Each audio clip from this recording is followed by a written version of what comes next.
예, 오늘 말씀 보겠습니다. 창세기 24장 61절부터 67절까지입니다. 짧죠? 다 같이 한번 봉독해 보도록 하겠습니다. 리브가가 일어나 여자 종들과 함께 낙타를 타고 그 사람을 따라가니 그 종이 리브가를 데리고 가니라.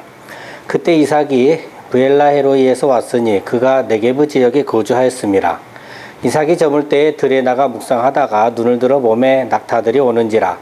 리브가가 눈을 들어 이삭을 바라보고 낙타에서 내려 종에게 말하되 들에서 배회하다가 우리에게로 마주오는 자가 누구냐? 종이 이르되 이는 내 주인이니이다. 리브가가 너울을 가지고 자기 얼굴을 가리더라. 종이 그 행한 일을 다 이삭에게 아뢰매 이삭이 리브가를 인도하여 그의 어머니 사라의 장막으로 드리고 그를 맞이하여 아내로 삼고 사랑하였으니 이삭이 그의 어머니를 장례한 후에 위로를 얻었더라. 아멘. 잠시 기도하겠습니다. 아버지 감사합니다. 오늘은 드디어 창세기 네 번째 파트 마무리 시간입니다. 2주 전부터 정말 예수님의 신부로서 우리에 대해서 살펴보고 있고, 특별히 오늘 시간에는 그러한 우리들이 어떻게 살아가야 하는지 우리의 자세에 대해서 살펴보고자 합니다. 아버지, 저희들 정말 늘 우리들의 어떤 자세나 이런 거를 볼 때에는 항상 저희들의 부족한 면이 너무나도 많이 보여서 죄송한 마음뿐입니다. 이 시간 통해서 다시금 저희들의 신분을 깨닫고 또 힘과 용기를 하나님께서 불어넣어 주셔서 다시금 하나님의 자녀답게 살아갈 수 있도록 아버지의 시간 축복하여 주시옵소서. 감사드리며 예수 그리스도 이름으로 기도드립니다. 아멘. 할렐루야, 반갑습니다. 여러분들은 어떻게 예배 시간에 빨리빨리 찾아오시나요? 저는 굉장히 빨라요. 굉장히 빠릅니다. 그래서 일주일 간격, 3일 간격 이렇게 가다 보면 한 달, 두 달 금방 가고 1년이 금방 지나가는 것 같습니다. 우리가 지금 창세기에 대한 강해 설교를 시작한 지 어느덧 한 1년이 된 것 같습니다. 작년 9월 중순쯤부터인가 아마 9월 10일이었나? 아무튼 정확히 나지 않는데 그때쯤 저희가 창세기를 시작을 했거든요. 그래서 1년 동안에 지금 네 번째 파트, 창세기 24장까지 이제 마무리를 짓게 됐습니다. 참, 어떻게 보면 감명이 참 새로운데요. 제가 성경에 있는, 각 권들을 이렇게 제가 모두 다 설교할 수 있었으면 하는 바람이 듭니다. 그래서 가능할지 하나님께서 허락하실지 어쩔지는 모르겠습니다만은 이제 제 꿈이고요. 아무튼 그렇습니다. 그래서 오늘도 이제 그 지난주 그리고 그 전주에 이어서 신랑 되신 예수 그리스도의 신부로서의 우리에 대해 살펴보는 시간입니다. 그래서 오늘 본문은 특별히 우리들의 자세에 대해서 좀 더 이렇게 상세히 자세히 말씀을 해주고 계시죠. 그래서 이제 먼저 좀 전혀 따로 놀지는 않기 때문에 지난주 그리고 그 전주에 했던 내용을 간략히 살펴본 후에 좀 보완 설명이 필요한 부분이 한 가지 정도 있거든요. 그래서 그거에 대해 살펴보고 나서 오늘 본문으로 들어가도록 하겠습니다. 지금 하고 있는 장이 창세기 24장입니다. 그 중에서 첫 장면은 1에서 9절이었고요. 그래서 이 첫 장면은 아브라함의 그 마지막 당부의 말이 기록되어 있었는데요.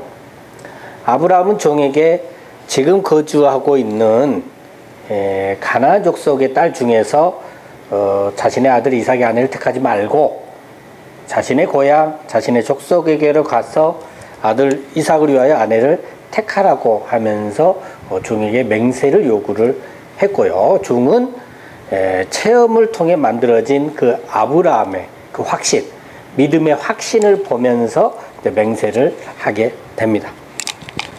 자, 두 번째 장면은 10절부터 28절까지인데요. 우물가를 배경으로 이야기가 전개됐었습니다. 우물가에 도착한 이 아브라함의 종은 여호와께 기도를 했죠. 순조롭게 만나게 하시어 은혜를 베풀어 달라고 하면서 구체적으로 요청을 합니다. 그리고 이제 그 기도대로 일이 이렇게 전개가 되면서 하나님께서 예배해 놓으신 이삭의 아내 리브가를 순조롭게 만나게 되죠. 그리고 리브가는 헌신적인 봉사, 그러니까 힘들고 아주 고된 그 낙타들을 물먹이는 그런 봉사를 통해서 이삭의 신부로서의 자격을 드러냅니다. 그로 인해 리브가는 금 코골이와 금 손목고리를 선물로 받고 자기에게 일어난 일들을 집으로 달려가 알립니다. 자, 여기까지 두 번째 장면이고요. 세 번째 장면은 29절부터 61절까지에서 나왔습니다. 리브가의 오빠 라반이 종이 있는 우물로 달려와 반깁니다. 라반은 리브가의 금 코골이와 금 손목고리를 보고 또 값비싼 낙타 얘기를 듣고는 탐욕을 갖죠. 그리고 그 탐욕을 가지고 아브라함의 종을 환대합니다. 쉴 것을 준비를 해주고 또 그 라반이 직접 낙타의 짐도 부리고 집과 사료를 낙타에게도 주고 아브라함의 종과 동행자들의 발 씻을 물을 줍니다. 그리고 당시 환대의 절정이 식사였잖아요. 그 식사를 대접을 해줍니다. 지금 상황에서 종은요, 오랜 여행을 했기 때문에 굉장히 지쳐 있었습니다.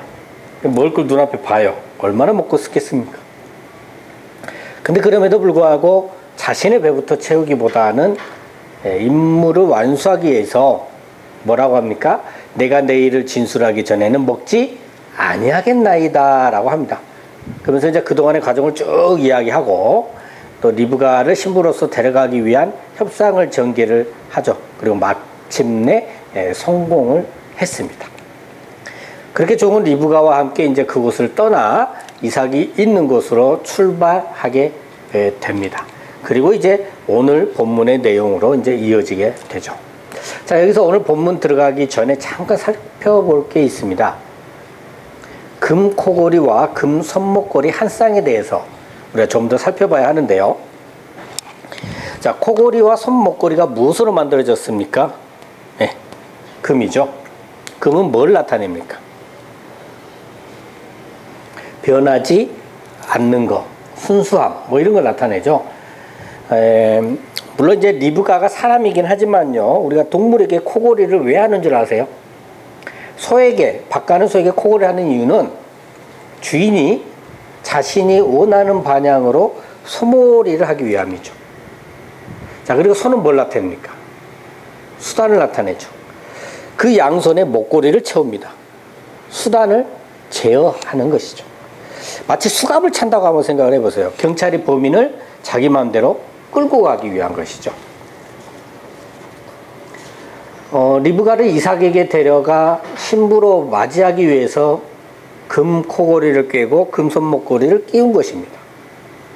우리를 예수님의 신부로 삼기 위해서 우리에게 순금 같은 믿음을 주시고 주신 그 믿음을 활용해서 우리의 수단과 방법을 제어하시고 온전히 끌고 가시는 것입니다. 자, 두 번째로 리브가에게 코골이와 손목고리를 준 이유가 뭔지 아십니까? 네? 신부로 삼기 위해서 코골이와 손목고리를 줄 때는요, 아직 신부를 삼으려고 한다는 말을 리브가에게 한 적이 없어요.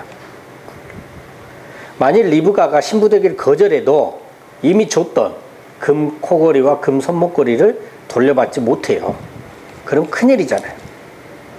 종의 입장에서는 반드시 성사시켜야 합니다. 아무나 줄 수 없어요. 종이 금 코골이와 금 손목고리를 리브가에게 준 이유는 47절에 잘 나와 있습니다. 47절에 보면 밀가가 나홀에게서 낳은 부두엘의 딸이라, 이렇게 하기로, 딸이라고 하니까 코골이를 코에 꿰고 손목고리를 손에 끼웠다고 합니다. 그러니까 종은 리브가가 자신의 주인인 아브라함의 족속이더라 그 말이에요. 우리가 누구다? 예수님의 형제 자매더라 그 말이에요.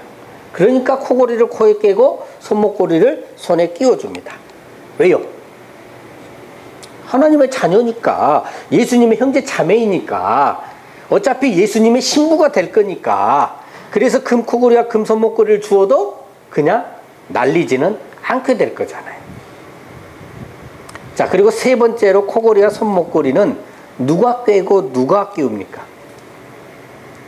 리브가가 스스로 했습니까? 아니죠. 종이 코골이를 종이 코골이를 리브가의 코에 깨고 손목걸이를 리브가의 손에 끼웠다고 합니다. 우리는 믿음도 우리 것 같고 우리가 알아서 신앙생활 잘 하는 것 같지만 사실은 그렇지 않습니다. 예수님께서 장금 같은 믿음도 주시고 그 믿음을 통해 우리의 삶을 코골어 이끌어가 주시고 그 믿음을 통해 우리의 수단과 방법 또한 손목걸이를 끼워 인도해 주시는 것이죠. 금 코골이를 코에 끼고 금 손목걸이를 손에 끼워 주신 예수님께 감사하며 살아가시는 저와 여러분 되시길 예수 그리스도 이름으로 축원합니다. 아멘. 이제 오늘 본문 들어가겠습니다. 본문 61절과 62절 다 같이 다시 한번 읽겠습니다. 시작. 리브가가 일어나 여자 종들과 함께 낙타를 타고 그 사람을 따라가니 그 종이 리브가를 데리고 가니라. 그때 이삭이 부엘라헤로이에서 왔으니 그가 네게브 지역에 거주하였음이라. 아직 리브가는 신랑인 이삭을 만나기 전입니다. 신랑인 이삭을 만나기 전 만나려고 출발할 때 그때 이 신부인 리브가가 해야 하는 세 가지 일이 나옵니다. 이것은 신랑 되신 예수님을 만나기 전에 우리가 해야 하는 세 가지 일을 나타내는 겁니다. 우리가 이제 예수님을 만나려고 할 때 믿음이 이제 막 자라려고 할 때 출발할 때 우리가 해야 하는 세 가지 일이 나와요. 61절 보면 첫째는 일어나는 것이고요. 둘째는 타는 것이고요. 셋째는 따라가는 것입니다. 자, 먼저 일어나는 것이 뭐냐? 여러분 아침에 일어날 때 뭐 때문에 일어나십니까? 세수하려고? 학교 가기 위해서, 출근하기 위해서, 장사를 가기 위해서. 어떤 한 분이요, 사업을 하다 쭉 망해버렸어요. 길바닥에 앉게 됐어요. 근데 삶을 포기하지 않고 다시 힘내고 일어나더라고요. 그러면서 만약 혼자 살았다면 모든 걸 포기했을 거라고 하면서 자기 아이들 때문에 다시 일어날 수 있었다라고 말을 합니다. 소녀 가장이 또 한 명 있어요. 부모님이 아프셔가지고 소녀 가장이 된 건데요. 얘는 힘들어도 어리광을 부리지를 못하고요. 아무리 힘들어도 매일매일 다시 일어서서 삶을 살아갑니다. 뭐 때문에? 부모님 치료비 때문이라는 거예요. 여러분은 무엇 때문에 일어나십니까? 오늘 본문에 일어나로 번역된 이 히브리어는 쿰이라는 단어인데요. 보면 일어나, 떠나, 언약을 세우고 세우니라 세우되 언약을 이행하여 소원을 행할 것이라 서약을 지킬 것이라 정할 것, 확정할 것 이렇게 번역이 됩니다. 그러니까 그냥 일어나는 것이 아니라 하나님의 말씀, 언약을 세우고 지키고 행하기 위해서 일어나는 것을 말합니다. 그러니까 우리가 첫 번째로 해야 할 일은 하나님의 말씀에 순종하고 행하기 위해서 일어나는 것입니다. 하나님의 자녀라면 어떤 상황에 놓이든 어떤 처지에 처하든 한없이 믿음 없는 사람처럼 나락으로 떨어져 내려가는 것이 아니라 다시금 하나님의 말씀에 순종하기 위해서 하나님께 의지하며 일어나게 되는 것이죠. 다음으로 살펴볼 것은 타는 것입니다. 히브리어로 라카브라는 단어인데요. 약대, 낙이 높은 곳, 하늘, 수레, 구름, 마차, 말, 준마 뭐 이런 것들을 타고 달려가는 것, 또 활을 잡는 것이라는 뜻을 갖고 있고요. 또 이 라카브라는 단어에서 유래된 레케브라는 단어가 있어요. 히브리어인데 이것은 병거들이라는 뜻을 가지고 있습니다. 그러니까 타는 것은 걷기 싫어서 낙타를 타는 것이 아니고요. 그냥 자신이 편하기 위해서 타는 것이 아니고 마치 전쟁터에 나가는 싸워 쟁취하고자 하는 그런 적극적인 자세로 타야 합니다. 반드시 하나님의 자녀로서 예수님의 신부가 되고야 말겠다는 그런 적극적인 자세로 예수님의 신부답게 살아가는 것을 말합니다. 마지막 세 번째는 따라가는 것입니다. 히브리어로 알라크라는 단어인데요. 다니고 가고 가시니 나아가서 쫓다 따라가다 행하다 등으로 번역이 됩니다. 특히 신명기 8장 15절에서는 인도하여 위험한 광야를 지나게 하셨다고 합니다. 그러니까 스스로 가는 것이 아니라 인도하시는 대로 따라가는 것을 말합니다. 우리가 살면서 예수님이라면 어떻게 하실까? 이렇게 생각을 하고 예수님 어떻게 할까요? 이렇게 묻고 응답받아서 사는 것, 그렇게 사는 삶이 예수님의 인도하심을 받고 예수님을 따라가는 삶을 사는 것입니다. 자, 근데 61절 말미에 뭐라고 합니까? 종이 리브가를 데리고 가니라. 종이 리브가를 데리고 가죠. 자, 실제로 보면요, 리브가가 일어나서 낙타를 타고 따라가잖아요. 그죠? 그러니까 우리가 우리의 의지로 이렇게 하는 것 같아요. 하지만 실제로는 우리가 우리의 의지대로 하는 것이 아니다. 응? 예수님께서 인도해 주셔서 데리고 가시는 것이라는 거예요. 이게 진실이라는 거예요. 자, 그리고 62절 보면 이삭이 네게브 지역으로 옮겨서 거주하고 있음을 알 수가 있습니다. 또 63절 보면 이삭이 저물때에 들에 나가 묵상하다가 눈을 들어보매 낙타들이 오는지라라고 합니다. 아브라함의 종은 아브라함으로부터 떠나 있었죠. 그 후에 이삭이 거주지를 옮겼고요. 근데 어떻게 알고 있는 것인지는 모르겠지만 종은 이삭이 옮긴 거주지를 정확히 알고 있었고 그곳으로 찾아갔습니다. 아마 이 과정은 기록에서 생략된 것 같아요. 그리고 64절은 이제 우리가 예수님을 만나기 바로 직전에 해야 할 것 세 가지를 말해줍니다. 자, 64절 다 같이 읽겠습니다. 시작. 리브가가 눈을 들어 이삭을 바라보고 낙타에서 내려. 아멘. 자, 이제 좀 더 성장해서 이제 말씀도 좀 들려오고 믿음이 좀 어느 정도 자라가는 것 같아요. 그래서 신랑 되신 예수님을 만나기 바로 그 직전에 이제 정말로 예수님을 나의 신랑 되신 것으로 내가 진심으로 받아들여지기 바로 직전에 우리가 해야 할 일 세 가지가 나와요. 첫 번째로는 눈을 드는 것이고요. 두 번째로는 바라보는 것이고 셋째로는 탔던 것에서 내리는 것입니다. 자, 우리가 어쩔 때 눈을 듭니까? 어떤 일을 하면서 어떤 좀 귀한 상을 타기 위해서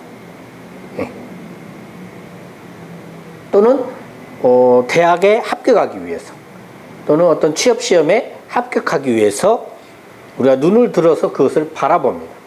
그러니까 눈을 드는 것은 그 상황에서 매우 중요한 것을 바라볼 때 하는 행동인 것이죠. 매우 중요한 것을 눈을 들어 볼 때는 그냥 대충 훑어보지 않아요. 그죠? 아주 자세히 응시를 합니다. 리브가는 눈을 들어 이삭을 바라봤습니다. 그죠? 이삭은 예수님을 예표하잖아요. 우리가 눈을 들어 자세히 응시해야 되는 것은 바로 예수님이라는 거예요. 여러분이 바라보고 계시는 게 세상에 있습니까? 안 됩니다. 여러분이 의지하고 있는 부모입니까? 이것도 아닙니다. 여러분들이 사랑하고 아끼는 자식입니까? 이것도 아닙니다. 오직 예수님만을 바라볼 수 있는 그런 저와 여러분 되시기를 간절히 소망합니다. 자, 그리고 이제 리브가는 타고 있던 것에서 내렸습니다. 이 내려에 해당하는 히브리어는 나팔인데요. 뜻은 엎드리다, 빠뜨리다, 떨어지다, 함락되다, 죽다 이런 것 등이 있어요. 자, 어쩝니까? 전반적으로 의미가 어둡고 좋지가 않죠. 그러니까 내려오는데 그냥 적당히 내려오는 것이 아니라 나 자신은 아예 죽고 없어야 합니다. 자신을 완전히 없애고 예수님께 다 드려버려야 하는 것이죠. 아까 낙타를 탈 때는 마치 전쟁터에 나가 싸워 쟁취하듯 적극적인 자세로 예수님의 신부답게 사는 것이라고 했습니다. 그런데 그러다 보면 자기 자신의 의를 드러내게 됩니다. 내가 한 것이라고 생각하고 칭찬받으려 합니다. 상을 타려 합니다. 그게 우리 모습이거든요. 바로 그것을 그러한 자신을 죽여 없애고 오직 예수님의 하신 것임을 진정으로 인정하고 감사하는 것. 이것이 바로 낙타에서 내리는 것입니다. 쉽지 않겠죠. 하지만 이 악물고 해 내셔야 합니다. 쉽지는 않겠지만 이 악물고 해 내려는 그 행함의 기도를 하실 때 예수님께서 힘을 주셔서 할 수 있게 됩니다. 우리 모두 최선을 다하시기를 간절히 소망합니다. 아멘. 자, 그리고 마지막으로 우리가 예수님을 만날 때 해야 할 일은 65절에 나와 있습니다. 이제 예수님 만날 때 해야 될 일. 65절 말씀 다 같이 읽겠습니다. 시작. 종에게 말하되 들에서 배회하다가 우리에게로 마주오는 자가 누구냐? 종이 이르되 이는 내 주인이니이다. 리브가가 너울을 가지고 자기의 얼굴을 가리더라. 자, 리브가가 이삭을 볼 때 무엇을 했습니까? 너울을 가지고 자기 얼굴을 가렸습니다. 요즘 어째요? 마스크 쓰고 다니니까 이게 사람을 잘 못 알아봐요. 그래서 이제 막 신입사원들 오고 막 이러면 계속 마스크 쓰고 있잖아요. 그러면 이제 밥 먹고 뭐 어쩌다 할 때 이렇게 마스크를 벗으면 뭐라 그래요? 너 이렇게 생겼니? 이래요. 또는 이제 마스크 안 쓰고 있을 때 만나면 누군지를 모르고 지나쳐 버릴 때도 있고 뭔단 말이죠. 그러니까 얼굴을 가렸습니다. 근데 얼굴을 봐야 누군지 알 수가 있잖아요. 누군지 알 수가 없어요. 그러니까 뭘 의미해요? 바로 나 자신은 없고 나는 가려졌고 오직 이삭만 보이는 거죠. 예수님만이 보여지고 예수님만이 있어져야 하는 것을 말해 주는 겁니다. 우리는 예수님을 만날 때는 이렇게 되어지는 거죠. 그리고 참고로 65절에 보면 종이 이삭을 뭐라고 불렀습니까? 내 주인이라고 부릅니다. 이 종의 주인은 아브라함이었잖아요. 근데 지금은 이삭을 자신의 주인이라고 부릅니다. 어떤 분들은 이것을 두고 아브라함이 죽어서 종이 이삭을 주인이라고 부르는 것이다 라고 말하기도 합니다. 또 실제로 그렇게 알고 계신 분들도 많아요. 근데 자, 창세기 25장 7절을 보면요, 아브라함의 향년이 175세라고 하죠. 그러니까 아브라함은 175세가 될 때까지 죽지 않았습니다. 근데 또 창세기 25장 20절을 보면 이삭은 40세에 리브가와 결혼을 했습니다. 자, 그러면 이때 아브라함의 나이는 한 140세 정도 되거든요. 그러니까 오늘 본문의 상황에서는 아브라함이 아직 죽지 않았다는 것이죠. 물론 이제 뭐 이 부분에 있어서는 많은 이론들이 있고 서로 다른 견해들이 굉장히 많습니다. 아무튼 종은 아브라함의 종이지만 아브라함의 아들이 이삭에게도 순종을 합니다. 그리고 아브라함이 이 종에게 이삭의 아내를 구해서 맺어주라고 했었잖아요. 그러니까 이제 이 종은 그 사명을 다 이루면서 자연스럽게 이삭의 수하로 들어가게 됩니다. 자, 이제 마지막 예수님께서 우리를 얼마나 아끼고 사랑하시고 또 우리로 인해 즐거워하시는지 알 수 있는 구절입니다. 본문 66절과 67절 다 같이 읽겠습니다. 시작.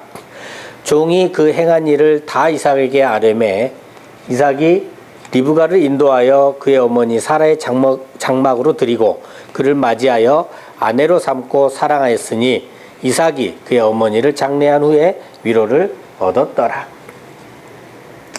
이삭이 리브가를 아내로 삼고 사랑하였으며 위로를 얻었습니다.